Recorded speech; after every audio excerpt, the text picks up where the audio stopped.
आपको बता दें कि लोकसभा की कार्यवाही शुरू होते ही भारी हंगामा वहां देखा गया। सरकार के खिलाफ विपक्ष का जोरदार हंगामा हुआ। लोकसभा में नारेबाजी कर रहे हैं विपक्ष के सांसद। कल भी इसी तरह की स्थिति बनी थी। आज एक बार फिर से कार्यवाही हंगामे के साथ शुरू हुई है। और हमारी सरकार की इस बेहतरीन योजना का 100% लाभ सीधे किसानों के खेतों तक पूरी पारदर्शिता के साथ पहुंचे। धन्यवाद। माननीय मंत्री जी। माननीय सभापति महोदय, विपक्ष जो तमाशा कर रहा है वो सारा देश देख रहा है और इसके लिए जनता इन्हें माफ नहीं करेगी। अभी हमारी विद्वान सदस्य श्रीमती लता बानखेड़े जी ने, हिमांशु मिश्रा हमारे साथ हमारे सहयोगी इस वक्त जुड़ चुके हैं, लेकिन उससे पहले शिवराज सिंह चौहान कुछ कह रहे हैं, वो जरा सुन लेते हैं। 4 जिले क्यों छूट गए हैं? माननीय सभापति महोदय, मैं बड़ी तकलीफ के साथ ये कहना चाहता हूँ, बड़े दुख से ये कहना चाहता हूँ कि इतनी महत्वपूर्ण योजना को पश्चिम बंगाल की सरकार ने लागू नहीं किया है। ये पाप किया है। माननीय सभापति महोदय, पश्चिम बंगाल के 4 जिले जिनके साथ ये सरकार अन्याय कर रही है पश्चिम बंगाल की। माननीय सभापति महोदय, 4 जिले जिनके नाम भी मैं बताना चाहता हूं और बंगाल की जनता भी सुन ले।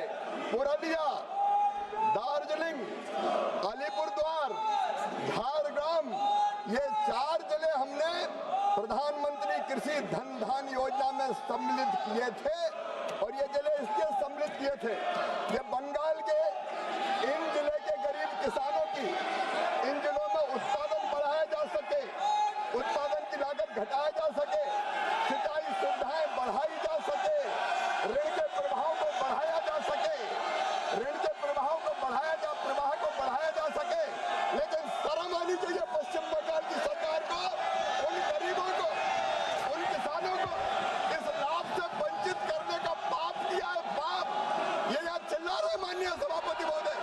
पश्चिम बंगाल की जनता ये सुन ले, पश्चिम बंगाल के किसानों के साथ अन्याय करने का पाप ममता बनर्जी वहां की मुख्यमंत्री ने किया है और इसके लिए वहां की जनता माफ नहीं करेगी। अरे ऐसी क्या घटिया राजनीति करते हो माननीय सभापति महोदय? ये कोई राजनीति है कि आप प्रधानमंत्री का नाम अगर किसी योजना के सामने लगाए तो मोदी जी को श्रेय न मिल जाए, किसान मरे तो मर जाए, मेरी एक आंख फूटे तो फूट जाए, सामने वाले की दोनों फूट जाने दो, किसान बर्बाद हो जाए तो हो जाए, लेकिन योजना लागू ना करो। यह पाप पश्चिम बंगाल की सरकार ने किया है। और माननीय सभापति महोदय, प्राकृतिक कृषि मिशन वो भी पश्चिम बंगाल ने लागू नहीं किया है। प्रधानमंत्री फसल बीमा योजना, बंगाल के किसानों ने क्या बिगाड़ा था टीएमसी वालों? प्रधानमंत्री फसल बीमा योजना पश्चिम बंगाल में लागू नहीं की गई है।